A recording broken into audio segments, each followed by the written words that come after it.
Hello student, मैं एक बार फिर से आप सभी का स्वागत करता हूं अपने यूट्यूब चैनल डिप्लोमा लेक्चर में। तो आज हम बात करने वाले हैं कि जो परमेबिलिटी टेस्ट हम करते हैं, परमेबिलिटी का लेबोरेटरी टेस्ट जो करते हैं, प्रयोगात्मक जो परीक्षण करते हैं, प्रयोगशाला में जो परीक्षण करते हैं, वो कौन कौन से परीक्षण करते हैं उनके बारे में आज हम डिस्कस करेंगे। तो इसके पहले के लेक्चर में हमने पढ़ा सीपेज वेलोसिटी क्या होता है, डार्सी लॉ क्या होता है और सुपरफिशियल वेलोसिटी क्या होता है। इन सब के बारे में हमने इसके पहले के लेक्चर में डिस्कस किया था। आज हम डिस्कस करने वाले हैं कि कांस्टेंट हेड परमेबिलिटी टेस्ट क्या होता है। कांस्टेंट हेड परमेबिलिटी टेस्ट जो हम करते हैं वो किसके लिए करते हैं, वो हम कोर्स ग्रेन सॉइल के लिए करते हैं। और फाइन ग्रेन सॉइल के लिए क्या करते हैं, हम वेरिंग हेड परमेबिलिटी टेस्ट, जिसको हम फॉलिंग हेड परमेबिलिटी टेस्ट भी बोल देते हैं। तो शुरू करते हैं आज के लेक्चर को और देखते हैं कि हमको कैसे ये इस टेस्ट को हम परफॉर्म करते हैं, कैसे करते हैं उसके बारे में। जनरली इस टेस्ट में जो हमको ज्ञात करना होता है वो परमेबिलिटी कोएफिशिएंट का मान ज्ञात करना होता है, ठीक है। उसी हिसाब से हमको पता चलता है कि कोई भी सॉइल सैंपल से कितना परमिएबल है, कितना पारगम्य है, कितना अपारगम्य है, वो हमें जो कोफिशिएंट ऑफ परमेबिलिटी है वहीं से फाइंड आउट का होता है। तो जनरली क्या करते हैं, हम coefficient of permeability he find out करते हैं, उसका मान ही फाइंड आउट करते हैं इन सभी टेस्ट में, ठीक है। तो शुरू करते हैं आज के जो हमारा सेशन है, ये जिसमें हम कांस्टेंट हेड परमेबिलिटी टेस्ट करना पड़ेंगे, उसको कैसे परफॉर्म करते हैं वो हम देख लेते हैं, ठीक है।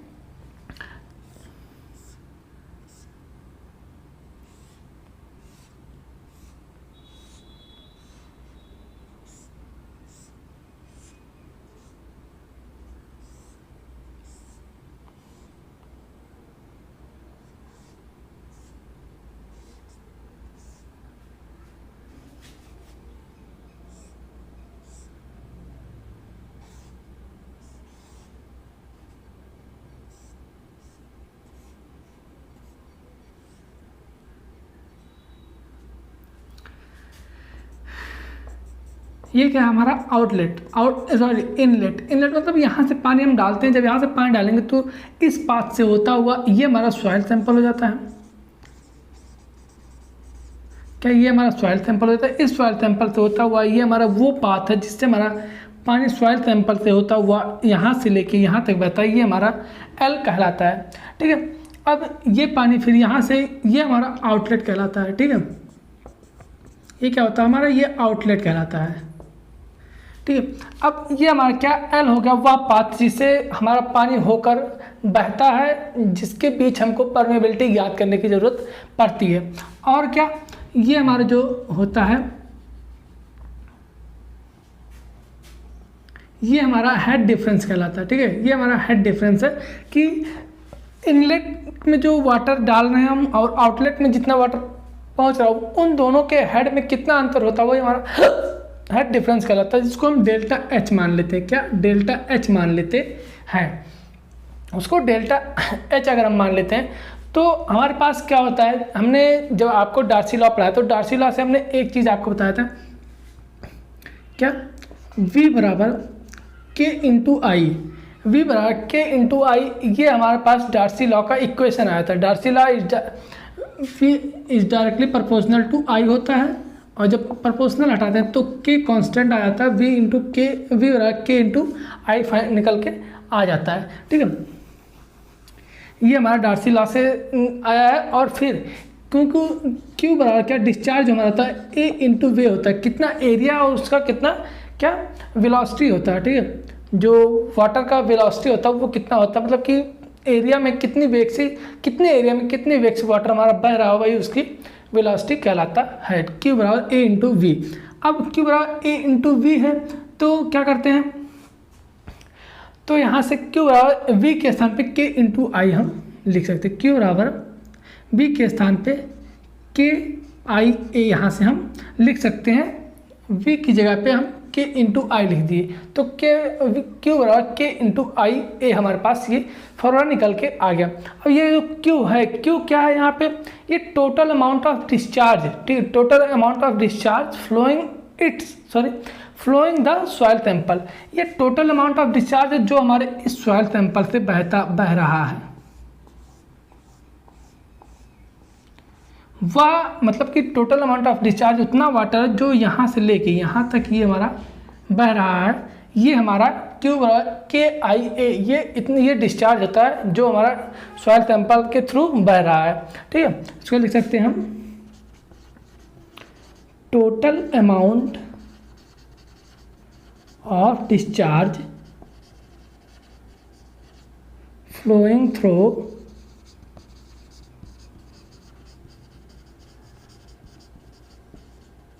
the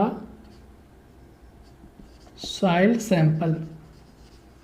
ठीक है, अब क्या आपको दिख रहा होगा, विजुअल हो रहा होगा। ठीक है, तो ये हमारा क्या हो जाता है, total amount of discharge flowing through the soil sample. जो सॉइल सैंपल के थ्रू हमारा टोटल अमाउंट डिस्चार्ज का जो अमाउंट है वो हमारा क्यू है KI इंटू A।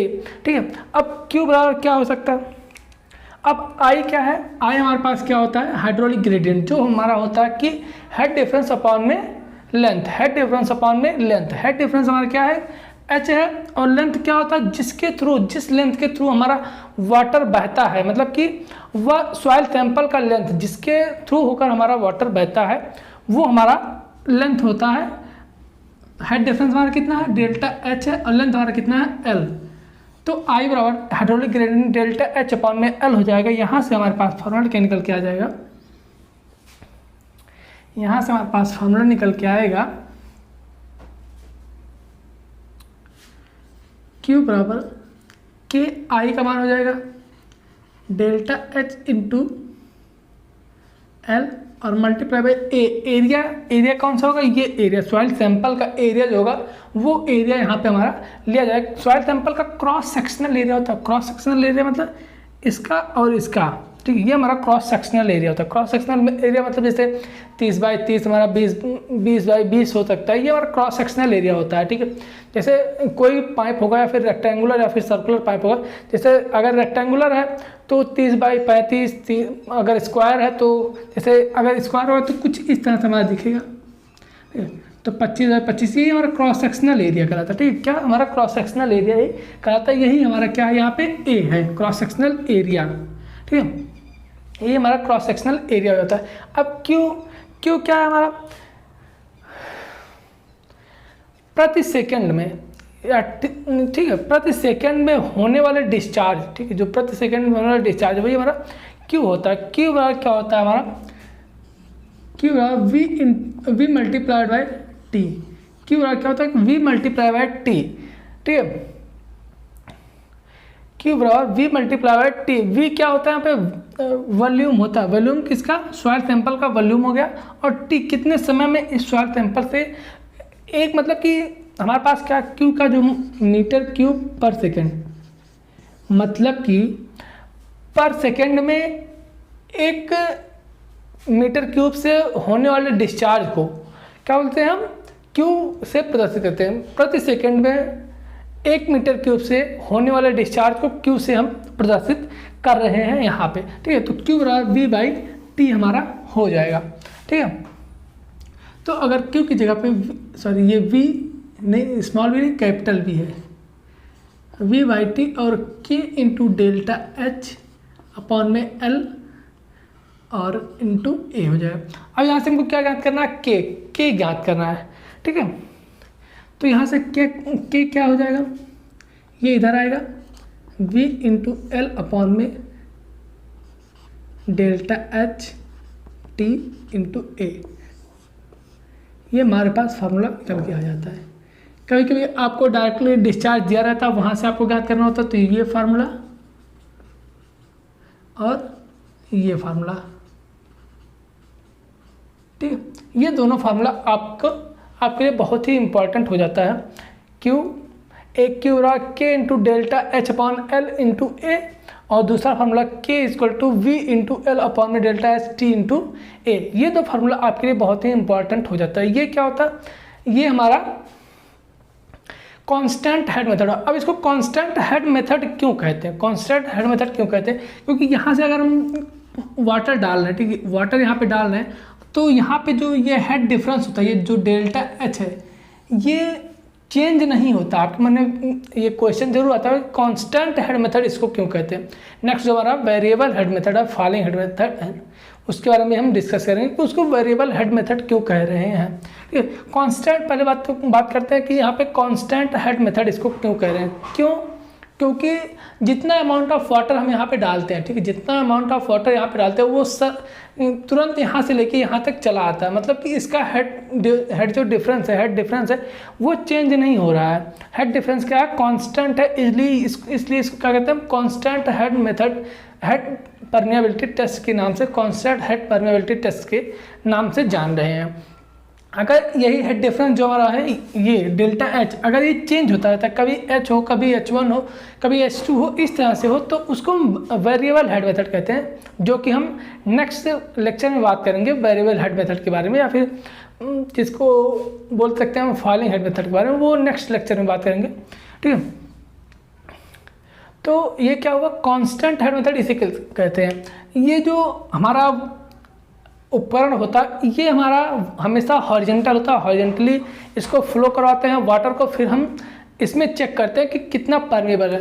क्योंकि ये क्या कोर्स ग्रेन सॉइल के लिए टेस्ट करते हैं, इसलिए इस टेस्ट में बहुत ज़्यादा टाइम नहीं लगता है। कांस्टेंट हेड इसलिए ये रहता है क्योंकि इसका एक रीज़न और हो जाता है कांस्टेंट हेड का, कि ये कोर्स ग्रेन सॉइल के लिए होता है। और आज जानते हैं कोर्स ग्रेन सॉइल जो होता है इसमें से वाटर बहुत तेज़ी से फ्लो होता है। ठीक है, कोर्स ग्रेन सॉइल में वाइट्स बड़े बड़े होते हैं, तो इसमें से वाटर बहुत तेज़ी से फ्लो होता है।